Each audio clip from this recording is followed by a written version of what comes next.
Connais-tu la phrase qui dit que le fou, c'est celui qui fait toujours la même chose mais qui espère des résultats différents? Aujourd'hui, je vais partager avec toi l'une des choses les plus précieuses que l'humain peut posséder. Et je ne vais pas du tout parler d'argent, je ne vais pas du tout parler du temps, je ne vais pas du tout parler de la santé, mais bel et bien de cette capacité-là qui a permis la survie de l'humanité jusqu'à aujourd'hui.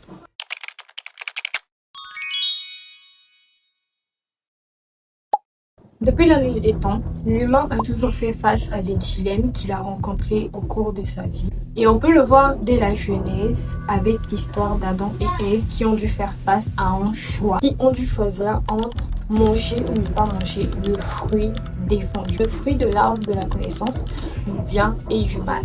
D'ailleurs, je me suis toujours demandé pourquoi est-ce qu'ils n'ont pas plutôt choisi le fruit de l'arbre de la vie éternelle au lieu de prendre celui de la connaissance du bien et du mal. Regardez où nous en sommes aujourd'hui. L'homme a dû faire face durant des siècles à des enjeux qui lui ont demandé de réfléchir pour assurer sa survie. Et aujourd'hui encore, on peut voir dans la vie de tous les jours que nous sommes confrontés à faire des choix tous les jours de nos vies. On peut décider à quelle heure nous nous réveillons. Est-ce que nous devons manger telle ou telle nourriture? Quels vêtements nous allons porter aujourd'hui? Etc., etc. Bref, nous sommes gouvernés par des choix. Pourtant, la question est-ce qu'aujourd'hui, réellement, l'être humain possède le pouvoir de choisir? Lorsque l'on est, on a logiquement le contrôle sur très peu de choses et on dépend majoritairement de nos parents.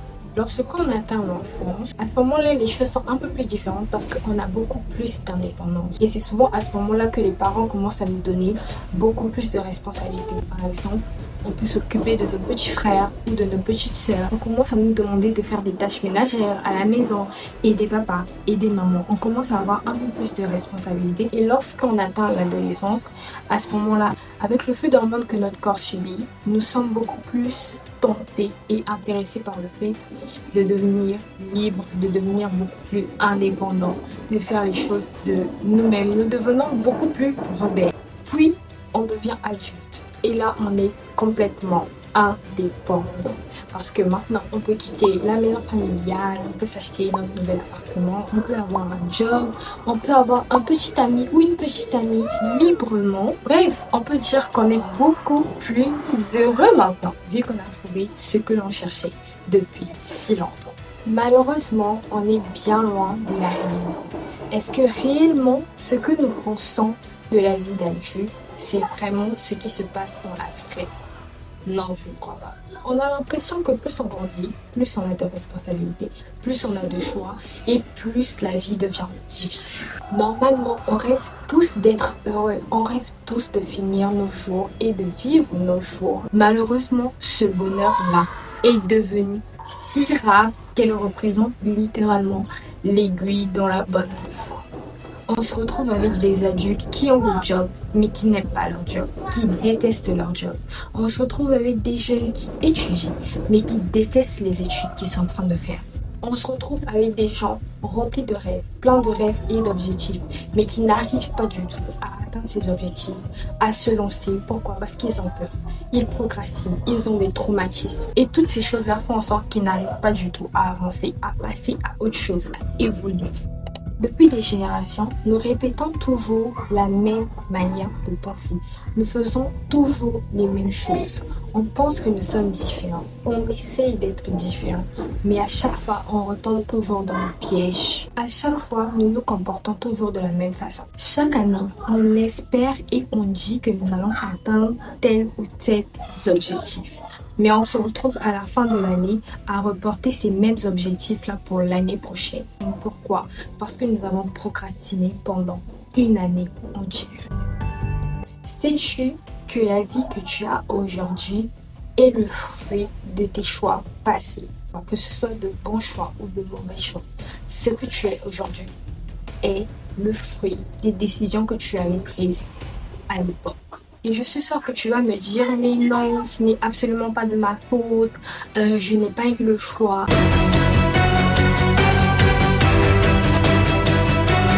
lorsque j'étais petite, j'ai vécu telle ou telle chose. C'est quelque chose qu'une personne normale ne pourrait pas supporter. Personnellement, j'ai essayé de m'en sortir et j'ai essayé de me battre, mais je n'ai pas pu. Et aujourd'hui, ce que je suis, c'est parce que j'ai vécu cette chose-là à cette époque. D'accord, il n'y a pas de souci. Tout le monde vit des choses traumatisantes. J'ai l'impression que si tu nais sur cette terre, si tu es un être humain, tu es forcément passé par quelque chose dans ton enfance ou même plus tard qui te traumatisera, qui fera en sorte que ça va te marquer et tu vas grandir avec. Cette chose-là fera de toi la personne que tu es aujourd'hui, que tu es maintenant. Cette chose-là va littéralement te modeler pour que tu puisses développer une certaine manière de penser, de nouveaux comportements, de nouvelles attitudes, de nouvelles aptitudes même. Et si je te disais que peu importe ce qui t'arrive, tu as toujours le choix. Tu as surtout la responsabilité de choisir ce que tu veux réellement pour ta vie. Je vais te donner un exemple. Vous savez, je ne cesse de le répéter, il y a 3 ans de cela, j'ai vécu une situation qui m'a traumatisée. Parce qu'à ce moment-là, je ne sais pas ce qui s'est passé dans ma vie, mais j'ai absolument tout perdu en moins d'1 an. Je vous dis, absolument tout perdu dans tous les domaines de ma vie. Et même lorsque j'avais l'impression que Dieu me donnait quelque chose et qu'il me bénissait, on dirait que mes mains, on dirait que ma vie à ce moment-là était faite pour détruire tout ce que je recevais. Donc, tous les domaines de ma vie étaient au plus bas. Je n'avais plus rien vraiment auquel je pouvais me rattacher pour encore avoir l'espoir de vivre. Mais malgré tout cela, aujourd'hui, j'ai pris la décision, j'ai pris la responsabilité. Je me suis dit, lorsque cette situation est arrivée, ce n'était absolument pas de ma faute. Parce que c'était quelque chose qui a déclenché tout le reste. Si cette chose-là n'était pas arrivée, je suis sûre que tout le reste ne serait sûrement pas arrivé. Ou du moins, il y aurait quelques petites choses qui se seraient mal passées, mais ce ne serait pas aussi grave que lorsque cette situation est arrivée. Et pendant 3 ans, je suis restée là à me poser la question, pourquoi est-ce que c'est arrivé à moi? Pourquoi c'est tombé sur moi? Je comprends pas. On est des milliards de personnes sur cette terre, mais pourquoi est-ce que la vie a décidé de me challenger moi? Aujourd'hui, j'ai compris pourquoi. Cette personne-là que j'étais avant que cette situation arrive, est-ce que c'était vraiment cette personne que j'aurais voulu être toute ma vie? Non, pas du tout. Je suis beaucoup plus fière de la personne que je suis aujourd'hui grâce à cette épreuve que la personne que j'étais avant. Parce qu'il y a eu un énorme changement. Et tout ça pourquoi? Parce que j'ai pris la responsabilité et j'ai fait le choix de prendre ma vie en main. Aujourd'hui, je refuse absolument que ce passé-là, que cette situation, même si elle n'était pas du tout de ma faute, qu'elle puisse détruire ma vie, qu'elle puisse détruire mon mental, qu'elle puisse détruire ma santé physique et mentale. C'est hors de question. Parce que ça reste tout de même ma vie. Je ne peux pas laisser les erreurs des autres, les actions des autres m'affecter autant et détruire plusieurs années, si Dieu le veut, bien sûr, qui m'attendent. Tout ça à cause de quoi? De l'erreur d'une autre personne. Ah non, ça c'est hors de question. Pour être honnête, on mérite tous une meilleure vie. Tu mérites une meilleure vie que celle que je suis en train de mener aujourd'hui. Quand tu regardes ta vie, je sais que rien n'est absolument facile, mais est-ce que tu es fier de ce que tu es en train de vivre là? C'est pour cela que je vais te demander de prendre la responsabilité de ta vie. Il faut que tu fasses les choses pour toi. Parce que d'accord, les autres t'ont fait de la peine, les autres t'ont fait du mal. Mais est-ce que tu vas continuer comme ça? Parce que eux, ils vont continuer à avancer. D'autres personnes même ne se rendent même pas compte qu'elles t'ont fait du mal.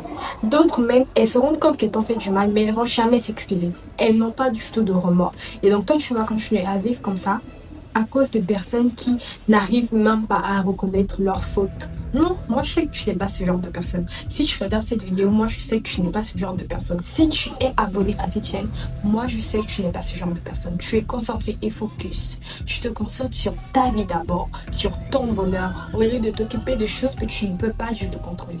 La vie est tellement précieuse qu'on n'a pas le temps de se concentrer sur des choses que l'on ne peut plus contrôler. Alors prends la décision, fais le choix parce que c'est ta vie et pas la vie d'une autre personne. Si tu ne fais pas le choix de changer ta vie, absolument rien ne va changer. Certains chrétiens que je vois, ils sont dans des situations compliquées, mais ils ne mettent pas en place ni ne prennent la décision de changer les choses. Pourquoi? Parce qu'ils sont en train de compter entièrement sur Dieu. Ça, c'est un autre débat. Je ne veux pas rentrer dans ce débat. Mais il y a plein de personnes qui attendent que la bonne opportunité survienne du jour au lendemain. Que cette opportunité puisse toquer à ta porte, que tu ouvres la porte et que tu l'accueilles comme ça. Alors que non, ça se passe pas comme ça. On sera bientôt en octobre, dans quelques semaines. Dans une semaine, il va te rester exactement 3 mois pour changer les choses. Pas forcément pour atteindre cet objectif-là pour la fin de l'année. Non, mais pour moi, changer déjà ta manière de penser. Pour comprendre que oui, voilà, c'est toi qui décides. Changer les choses dans ta vie. Il te reste 3 mois pour ça. Je vais te proposer de faire un challenge pour les 3 derniers mois qui restent de l'année. Est-ce que tu es capable de changer les choses pour ta vie? De faire le choix, de prendre la responsabilité, de prendre cette décision-là, de changer les choses pour ta vie. Donc tout à l'heure, je vous ai dit que votre vie aujourd'hui était le fruit des choix que vous avez fait dans le passé. Et maintenant, je vais vous dire, peu importe le choix que vous avez fait dans votre passé, cela ne compte absolument plus. Ce qui compte maintenant, c'est de savoir quels sont les meilleurs choix que vous pouvez faire maintenant pour pouvoir atteindre vos objectifs et devenir la meilleure version de vous-même. Que ce soit bon ou non, le plus important, c'est que vous puissiez prendre la décision de faire les meilleurs choix à partir d'aujourd'hui, à partir de cette seconde-là même, pour pouvoir changer les choses. Dès l'instant où j'ai pris la décision que l'année 2025 sera la dernière année où je serai encore cette fille-là, négligente, procrastinatrice et tout ce que vous voulez, la mauvaise version de moi, que c'était 2025 la dernière année. Parce que dès que je commence 2026, vous n'allez plus me reconnaître. La première des choses pour faciliter notre capacité à faire des choix, c'est d'apprendre à se connaître. Qui es-tu? Aujourd'hui, si je te pose la question, Adélia, aujourd'hui, c'est qui? Qui es-tu comme personne? Est-ce que tu te connais? Est-ce que tu connais tes préférences, tes valeurs? Est-ce que tu connais ce que tu aimes, ce que tu n'aimes pas? Je me souviens ce matin, je m'étais réveillée et je ne savais absolument pas quoi écrire. Parce que jamais je ne m'étais posé ces questions. Jamais je m'étais posée pour essayer de découvrir quel genre de personne j'étais, qui j'étais réellement à l'intérieur de moi, qui j'étais en fait. Aujourd'hui, par la grâce de Dieu, nous avons des moteurs de recherche et des IA qui peuvent nous aider à trouver les bonnes questions à se poser à soi-même pour découvrir quel genre de personne nous sommes. Et donc, je vous conseille d'aller trouver des tests de personnalité sur Google ou n'importe quel moteur de recherche, ou encore d'utiliser tout simplement ChatGPT, notre meilleur ami, de lui demander de vous poser des questions qui vont vous permettre de trouver qui vous êtes réel. Comment est-ce que vous pensez pouvoir prendre de bonnes décisions si vous n'incluez pas la présence et la vie du Saint-Esprit? Je faisais mes choix comme tout le monde, voilà. Je me retrouve devant un dilemme. Je prends une décision qui me semble bonne à ce moment-là et puis on passe à autre chose. Mais au fur et à mesure que les choses avançaient, j'ai remarqué que les choix que je faisais sans l'avis du Saint-Esprit, souvent je finissais par me planter. Je me trompais la majorité du temps. Évidemment, je ne vais pas dire que non. À chaque fois que je dois faire un choix, je demande toujours au Saint-Esprit. Non, ça c'est une chose que je suis encore en train de travailler.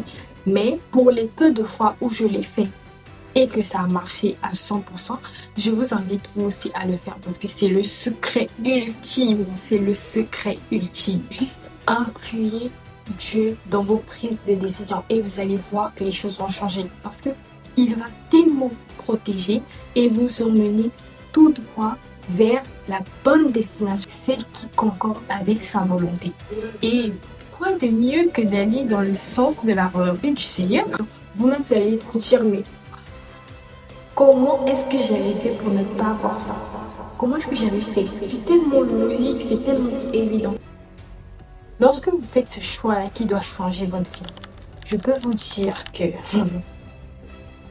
ça va créer des choses auxquelles vous-même, vous n'allez pas du tout vous attendre. Donc, je tiens déjà à vous prévenir. Lorsque tu prends la responsabilité, lorsque tu fais ce choix-là qui doit changer les choses, tu vas te retrouver dans des situations où tu vas rencontrer des choses, tu vas voir des choses et tu vas rencontrer des épreuves que tu n'avais jamais vécues auparavant. Lorsque j'ai pris la décision de changer ma vie et de poser les bonnes actions pour changer cette fameuse vie-là, la distance qui se creuse avec des amis. Je vais juste parler de ça. Lorsque ma meilleure amie m'appelait, elle m'appelle seulement comme ça, hein, et qu'elle me dit « Oh, regarde, il y a telle ou telle sortie, est-ce que tu peux venir ?» Je disais oui à chaque fois. Pourtant, des fois, je savais que j'avais des choses à faire à ce moment-là. Mais je disais oui parce que c'était ma bestie. Je savais qu'on allait passer un bon moment. Et c'était un moyen pour moi aussi d'échapper, de fuir un peu cette responsabilité que je devais respecter. Mais aujourd'hui, dès qu'elle m'appelait, et que ce n'était pas prévu dans mon organisation, que ce n'était pas du tout prévu dans ma to-do list, je lui disais non. C'était difficile pour moi, surtout moi je suis pas une personne qui aime dire non, mais je lui disais non. Et le nombre de fois qu'elle s'est fâchée contre moi, le nombre de fois qu'elle s'est fâchée contre moi à cause de ces noms-là, je ne pourrais les compter. Parce que la majorité du temps, en fait, je ne savais même pas comment est-ce qu'elle faisait pour tomber toujours au mauvais moment. Heureusement qu'elle est compréhensive, hein. Sinon... Et aujourd'hui, j'ai trouvé une solution. C'était tout simplement d'organiser une journée dans la semaine où je passerai beaucoup plus de temps avec elle. D'ailleurs, demain, on va faire une petite sortie et je vais vlogger. N'hésitez pas à aller regarder mes petits vlogs aussi. Allez regarder mes vlogs parce que je fais vraiment des efforts. Ne pas savoir mon plan B. Vous savez, moi, j'étais une personne à l'époque. Oh là là, j'avais toujours des plans B. Pourquoi? Parce que je savais que la majorité du temps, je n'allais pas respecter mon plan A. Donc c'est pour cela que je me rabattais toujours sur mon plan B. Mais il ne faut jamais avoir une roue de secours si vous voulez vraiment changer les choses et faire le meilleur choix pour votre vie. Lorsque tu prends une décision, il faut que tu l'assumes, que tu fasses tout comme tu l'avais prévu dès le départ. Parce que après, si tu te dis non, en fait, je n'ai plus trop envie et tout ça, ça ne va pas marcher. Surtout lorsque tu es désespéré ou que tu es au fond du truc. Il n'y a plus moyen que tu puisses avoir un plan B. La seule solution pour toi, pour t'en sortir et te pousser à faire le meilleur choix pour ta vie, c'est lorsque tu as un seul plan et c'est un plan A. Tu n'as pas de plan B. Donc toutes les personnes là, qui comme moi, vous avez l'habitude d'avoir toujours des plans de secours, oubliez cette mentalité. Commencez à vous concentrer que sur le plan de base, votre premier plan.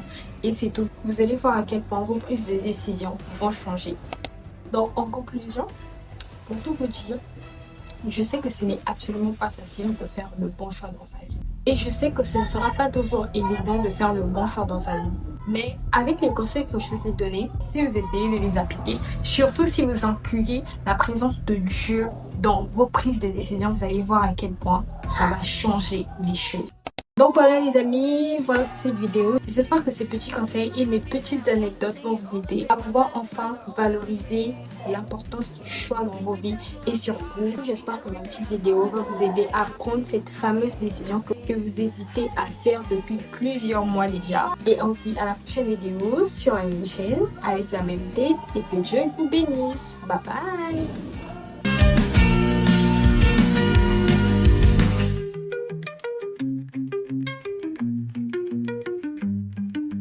Happy